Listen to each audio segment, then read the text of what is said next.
ఇక్కడ నేను ఉండడం చాలా అవసరం కదా. Correct correct. అందుకని సో నాకు ఇష్టమైన మా మేడం, అలాగే నాకు ఇష్టమైన మా కళ్యాణ్ రామ్ గారు, సో వీళ్ళ సినిమా గురించి వాళ్ళతో పాటు ఒక ఆడియన్ లాగా, నాట్ ఏ డైరెక్టర్, ఆ సినిమా విశేషాలు తెలుసుకుందామని వచ్చాను. ఓకే, సో అదే ఇప్పుడే అడుగుతూ ఉన్నాం కళ్యాణ్ రామ్ గారిని, విజయశాంతి గారిని మనం పోలీస్ పాత్రలు ఎన్ని చూసి మనం ఇన్స్పైర్ అయ్యాము. అలాంటిది ఆవిడ మళ్ళీ ఇందులో కనిపించబోతుందంటే అది ఒక కనువింది. ఏప్రిల్ 18న మనం చూడబోతున్నాము. అయితే దీని గురించి ఆవిడ చాలా జాగ్రత్తలు తీసుకున్నారని విన్నాం. ఆవిడ నాన్ వెజిటేరియన్ కూడా మానేశారంట. మీరు ఇలాంటివి ఏమైనా చేస్తారా మీ సినిమా షూటింగ్స్ లో? అంటే ఆయన కెమెరా ముందు కనిపించరు కదండి, లేదు. కెమెరా వెనక కదా, అది మాకు టార్చరు కాదు, అది మాకు మమ్మల్ని తగ్గమంటారు. సరే మీరు కొంచెం అది అక్కడ చిన్న చిన్న మీరు టచ్ చేసుకోవడం పొట్ట కనిపించింది కొంచెం, మాకు టార్చర్ అవి. ఆయనదే ఉంది, ఆయన బాగాలేదంటాడు హ్యాపీ కూర్చొని వెనక. ఈ మధ్య కాలంలో ఆయన కూడా మొత్తం తెర ముందే ఉంటున్నారు కదండి, ఆయన తెర వెనకాల ఎక్కడ ఉంటున్నాడు? అంటే మేడం చాలా భక్తి ఎక్కువ విజయశాంతి గారికి. సో ఆవిడ కొన్ని ప్రిన్సిపల్స్ ఫాలో అవుతారు. అండ్ కళ్యాణ్ గారు అంటే డైట్, కొన్నిసార్లు ఆయన కొన్ని ఫాలో అవ్వాలి తప్పదు. ఇప్పుడు నా పరిస్థితి ఏంటంటే, నేను సినిమా చేసేటప్పుడు మ్యాక్సిమం అంటే తిరుపతి వెళ్ళే రోజు, గుడికి వెళ్ళే రోజు పొద్దున ఒక మధ్యాహ్నం నుంచి సాయంత్రం వరకు తప్ప నో ఫుడ్ కంట్రోల్స్. కాకపోతే నా సినిమా హిట్ అవ్వాలని చెప్పి మన తమిరాజు గారు, ఈ కెమెరామెన్స్ వీళ్ళు వ్రతం పాటిస్తూ ఉంటారు. అంటే మీరు చేయకుండా వేరే వాళ్ళతో చేయిస్తూ ఎవరు చేసిన వ్రతం ఫుడ్ బాగా ప్రేమతో తింటాడు ఈయన. అవునా? నేను సర్లే నీకు ఎవరు చూసాను, అసలు ముందు మన ఇంటి నుంచి క్యారేజ్ వస్తుందంటే హ్యాపీ కూర్చుని తింటాడు. ఓకే, మీరు ఈ సినిమా విషయంలోనేనా ఇలాంటి నిర్ణయం తీసుకున్నారు, లేకపోతే ప్రతి సినిమా విషయంలోనూ ఇలా ఏదైనా ఒకటి మానేయడం? ప్రతి సినిమా విషయంలో అంటే సర్లే నీకు ఎవరికి జాగ్రత్త తీసుకోవాల్సింది తీసుకున్నాను. ఈ సినిమా కొంచెం ఎక్కువ తీసుకున్నాను, పోలీస్ కాబట్టి క్యారెక్టర్ కాబట్టి కొంచెం ఎక్కువ తీసుకున్నాను. ఇది అంటే వంటలు ప్రోటీన్లు ఏంటిది అంటే కొంచెం మేము కూడా తెలుసుకుందామని. దానికి వేరే పర్సనల్ గా మేడం క్యారవన్ లో మేడం దొరకరు కదా మనకి. నేనేదో ఎగ్జైటెడ్ గా ఇంటర్వ్యూ చేస్తారని వస్తే మీరు ఇది ఇంటర్వ్యూలో ఒక భాగమేనండి. అలాగా తెలియదు. మేము ఇంటర్వ్యూ వంకతో సినిమాకి సంబంధించిన క్వశ్చన్స్ ఓన్లీ 20%, మిగిలింది 80% లాగేసుకుంటాం. ఇప్పుడు అలా నడుస్తుందా? ఇప్పుడు అలా నడుస్తుంది ట్రెండ్. నాకే తెలియలేదు, చూసారా? ట్రెండ్ గురించి మీకు తెలియకపోవడం ఏంటండి? కొత్త విషయం. ట్రెండ్ సెటర్ మీరు. కళ్యాణ్ రామ్ గారు, ప్రదీప్ గారు మీకు వచ్చి స్టోరీ చెప్పినప్పుడు దీంట్లో పటాస్ షేడ్స్ ఏమైనా కనిపిస్తాయా అనే ఫీల్ కలిగిందా మీకు? బికాస్ పోలీస్ మీరు ఇందులో పోలీస్గా కనిపించట్లేదా అసలు? కానీ ఆవిడ ఆశయం అది కదండి. ఆశయం ఉండొచ్చండి, బట్ ఏం జరుగుతుందో సినిమాలో చూడాలి కదా. అయ్యో, మెల్లగా 20% కలగొడ లాగేద్దాం డిసైడ్ అయిపోయారా మీరు?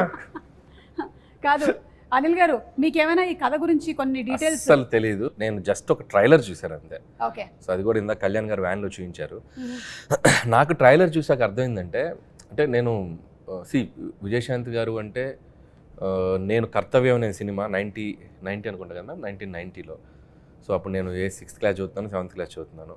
నేను కూడా అంతే. అయితే అప్పుడు మీరు ఇప్పుడు 90లో అంతే?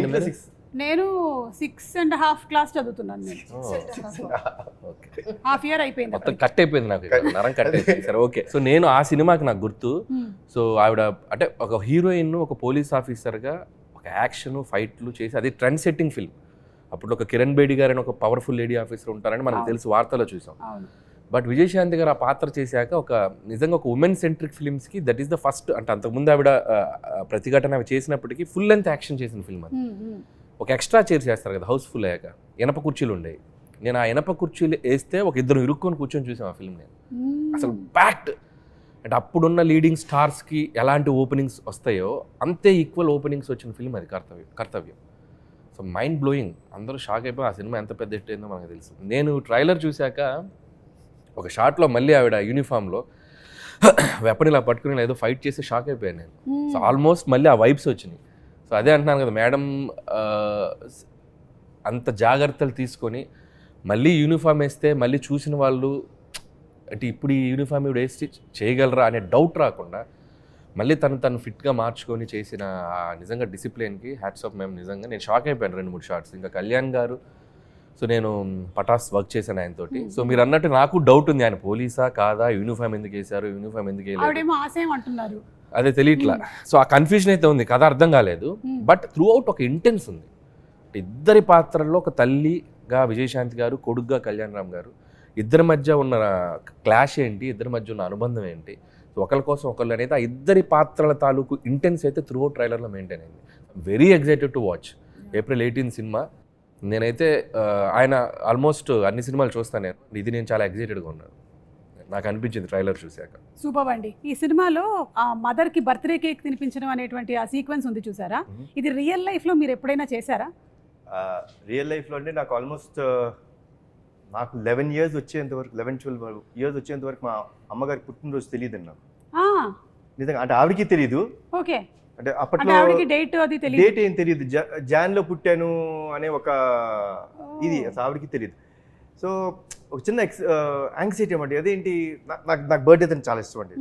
నేను మా ఫ్యామిలీలో అందరు బర్త్డేస్ గుర్తుపెట్టుకుంటాను, నాకు ఇష్టం to wish them, to be there. It's celebration day because that's a birth. So మా పెద్దనాన్న గారికి ఫోన్ చేసి, పెద్దనాన్న ఏదో ఒకటి చేసి అమ్మ ఎప్పుడు పుట్టారో చూడండి అంటే, ఆయనకి తెలిసింది ఏంటంటే సంక్రాంతి రోజు పుట్టారు ఆవిడ అనేది తెలుసు. సో బ్యాక్కి వెళ్ళి ఆ పర్టికులర్ 1957లో సంక్రాంతి రోజు ఎప్పుడు వచ్చింది, సో అదంతా చూసుకుంటే now we know that she's born on Jan 15th. Okay. So every Jan 15th I make it a point that I wish my mother. Cake cut చేసి ఆవిడకి బేసిక్గా ఇష్టం ఉండదు అవన్నీ, అయినా సరే I make it a point that I wish her, I be there for. ఆ రోజు నేను జనరల్గా ఎక్కడికి వెళ్ళినా ఆవిడతోనే ఉంటాను, షూటింగ్స్ చేయను. So it's very very important moment for me. And లక్కీగా నాకు ప్రదీప్ ఈ కథ చెప్పినప్పుడు it had that element. So the film totally revolves around the bonding between mother and son. But ఆ బర్త్డేకి హీరో ఎంత వాల్యూ ఇస్తాడు అంటే అంటే ఏం లేదండి. See my simple fund of life is అమ్మ లేనిదే మనం లేవు. ఆవిడ మనకి జన్మనిచ్చిన రోజు మన బర్త్డే గుర్తుపెట్టుకుంటాం కాదు, మనకి జన్మనివ్వడానికి కారణమైన వాళ్ళ బర్త్డే గుర్తుపెట్టుకోవాలనేది నా స్ట్రాంగ్ నమ్మకం. So it revolves around that. It's very close to my heart. I said okay for this film. ఒక కండిషన్ పెట్టాను, విజయశాంతి గారు చేయకపోతే నేను ఈ సినిమా చేయను అన్న. మనోడు షాకు, సార్ అన్నాడు. మొహమాటమే లేదు ప్రదీప్, మేడం అమ్మ ఓకే చెప్తేనే మనం ముందుకెళ్దాం, లేదా ప్రాబ్లం ఇంకేమైనా కథ ఉంటే చెప్పు, వి విల్ సీ. బికాస్ ఆ కథ విన్నప్పుడు ఆ ఇంటెన్సిటీ ఆవిడ చేస్తేనే కరెక్ట్ అనిపించింది. సో లక్కీలీ అమ్మ ఒప్పుకున్నారు, దేవుడు చల్లగా చూసుకున్నారు మమ్మల్ని. ఒక ప్రాసెస్ అదే మీకు ఆల్రెడీ తెలుసు. నవ్వుతున్నారు చూసారా, ఎందుకు అడగండి, ఆవిడని అడగండి, మేడం చెప్పండి విజయశాంతి గారు. స్వాతి అలా పట్టుకున్నారా? అలా ఉన్నా తిరుగుతూనే ఉంటాను, మనకి చిరాకు వచ్చి నమస్కారం రండి చెప్పండి కథ చెప్పండి, అలా అయిపోద్ది అసలు. సరిలేరు టైంలో she's not at all interested. అంటే వెరీ బిజీ ఇన్ పాలిటిక్స్. అసలు సినిమా అనేది ఆవిడకి అసలు ఐడియా లేదు. అసలు చేద్దామంటే మేబీ ఇంకో అప్పుడు ఆ టైంలో అసలు లేదు. ఇక నేనేమో విజయశాంతి గారిని ఎలాగైనా అప్పటికి ముందు ఒకసారి వెళ్ళి ఫెయిల్ అయ్యా, రాజాదిగిరి టైంలో వెళ్ళి కలిసా, అప్పుడే ట్రై చేశా. చాలా సినిమాల నుంచి ప్రయత్నం చేస్తూ అప్పుడు వెళ్ళాను. అప్పుడు పాపం కొద్దిగా మొహమాటం, మరి మొహమే చెప్పలేరుగా. లేదమ్మా నేను పాపం నో చెప్పలేక చెప్పారు. అది నాకు అర్థమైంది, మేడంకి కొద్దిగా మొహమాటం ఉంది, దీని మీద మనం ఫోకస్ చేయాలి. మీకు అర్థమైందా? మీ వీక్ పాయింట్ ని పట్టుకొని అర్థమవుతుందా?